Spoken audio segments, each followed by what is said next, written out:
G'day, Bob the Science Master here again. Today I'm looking at a London plane tree that unfortunately has died, and at some time I need to take it out. So let's have a closer look at it.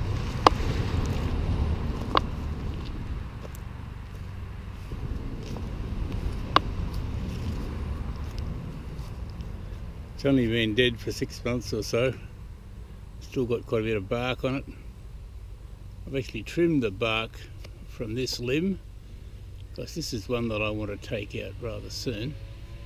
And around here there's something that an undertaker I once knew used to call a widowmaker. It's a loose piece of timber, not all that big, but if it falls it's likely to do a lot of damage. I've moved around the other side of this dead tree, and the first thing I want to do is remove this widowmaker, preferably without making a widow in the process. I'm old enough to know better, and I shouldn't be working off a ladder, but I'll make an exception this time. I've got a short length of aluminium tube, and I plan to get as far away from the widowmaker as I can and see if I can't lever it off the tree.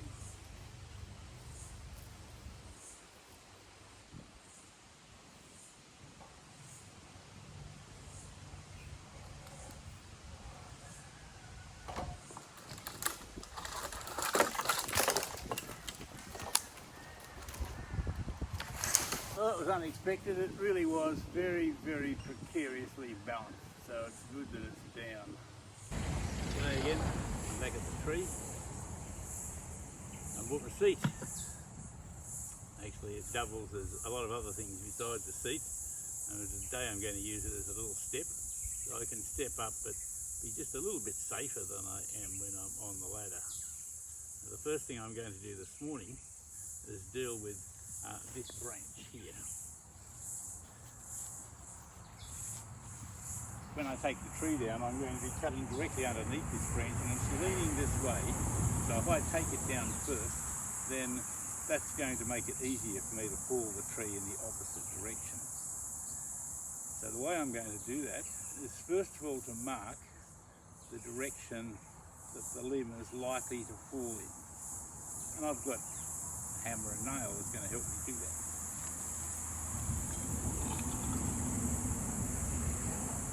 Alright, so I'm just eyeballing it. This is the axis that the limb is likely to fall along, and I'd like it to fall along that axis if I could. So what I'm going to do is put a mark in the tree with this nail, and that's exactly in line with where I'm going to make the mouth of the cut that will allow that limb to fall clean. So the next step is for me to mark out that cut, and the way I do that is to identify the edges of the cut first with a couple of nails.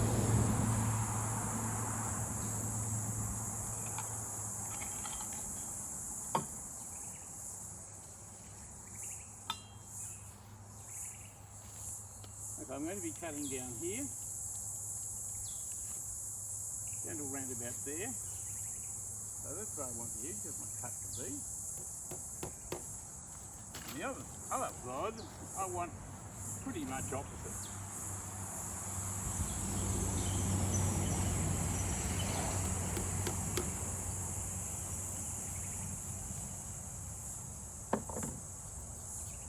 Now I can get a piece of string. Don't need to cut anymore. Identify where the cut's going to be. Get a piece of string and run it along the line where some of the cut's going to be.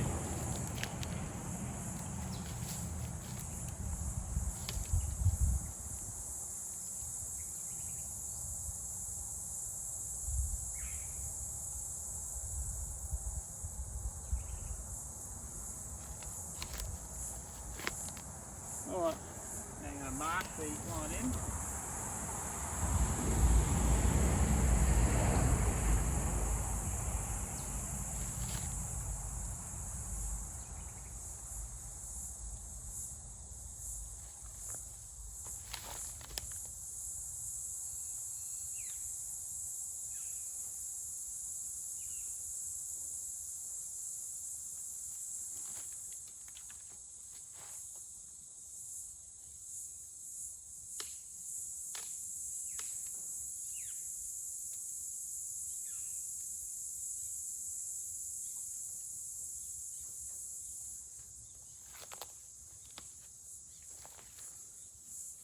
Now if I were using a chainsaw I probably wouldn't bother, but I'm using this old bow saw. It's an old bow saw, but it has a relatively new blade in it.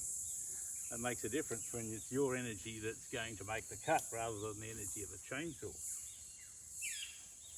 Alright, there's one more cut I need to make. That's to make a mouth here to provide space for the limb to fall. So I'll get that nail I took out and put it back in.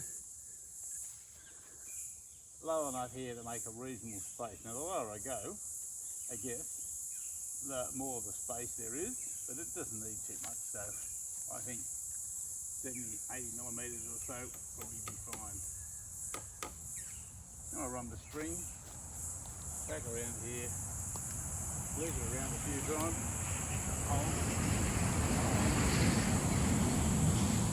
mark the line of the string, and as best I can I'll try and follow that line when I'm sawing.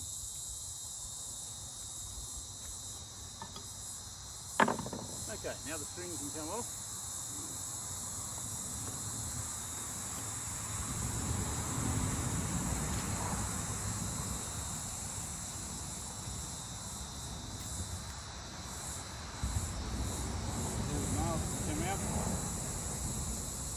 And they're good to use again.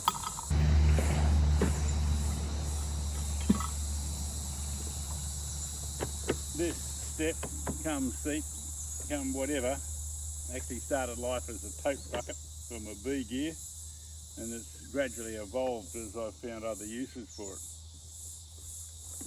While I'm showing it, I've put a pile of neodymium magnets in here to hold various bits of kit.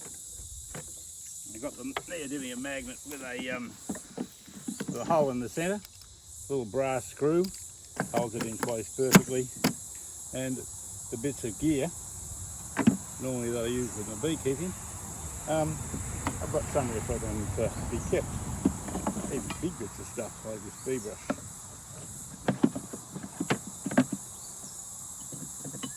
Bit of vinegar as an attractant for some of the pests. Oil as to drown the small hive beetles in.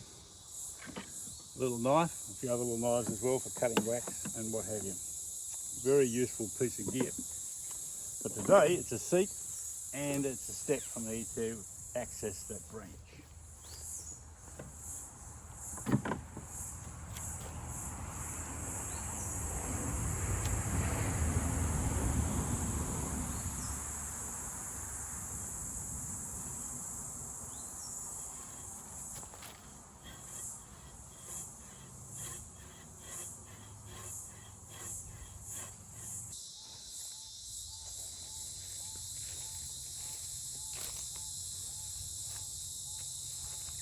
And my usual rule is if it's hot enough to wear a hat, then that's a better idea to be inside where you don't need one.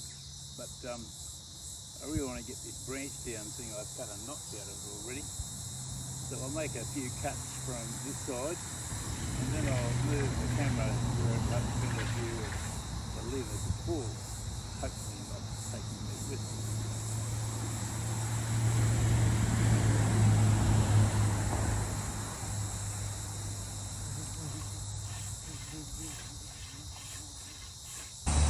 Probably not the best position for the camera, but it's safe here because the limb will be falling the other way.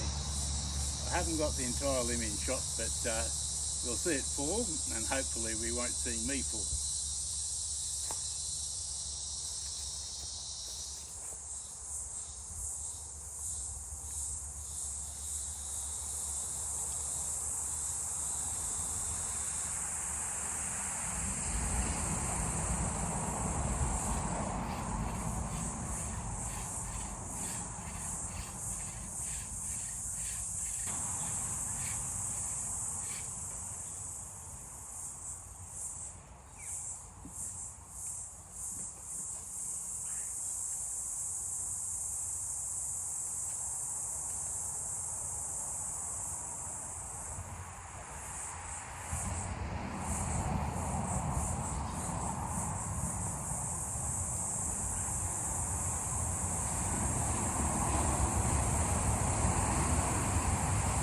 that's taking long enough for me to need a break, so I'll leave the camera where it is and come back in a cup of tea time. Back to round two. The bowsaw is okay, but it's not really meant for ripping, which is what I'm doing, cutting along the grain. Cuts much quicker across the grain. But what else is there to do besides watch YouTube videos?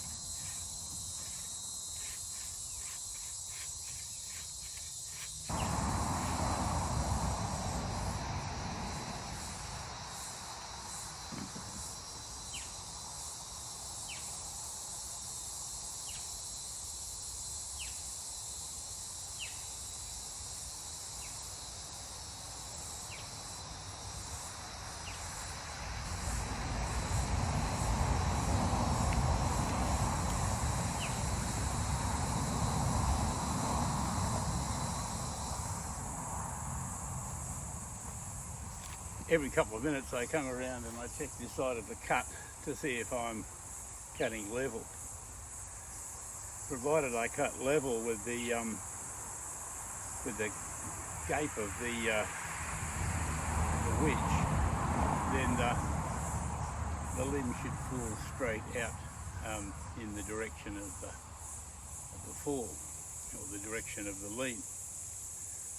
If one side of the cut is higher than the other, then the hinge of wood there is thicker and it drags the timber around towards that side, and I don't want that.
Quite a bit of the hinge wood that controls the fall of the limb is in place.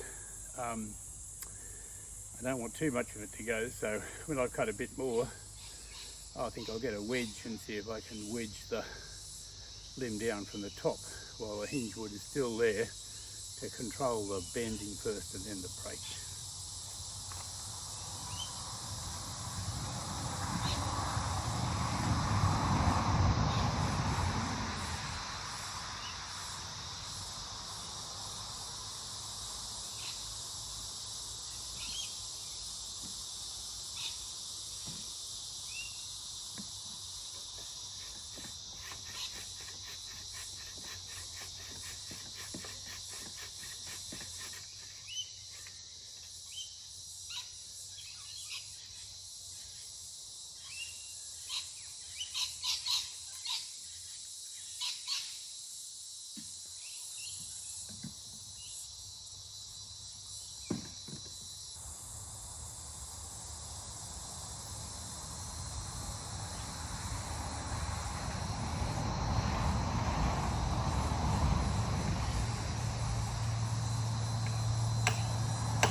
It fell exactly where I wanted it, and I'm not hurt.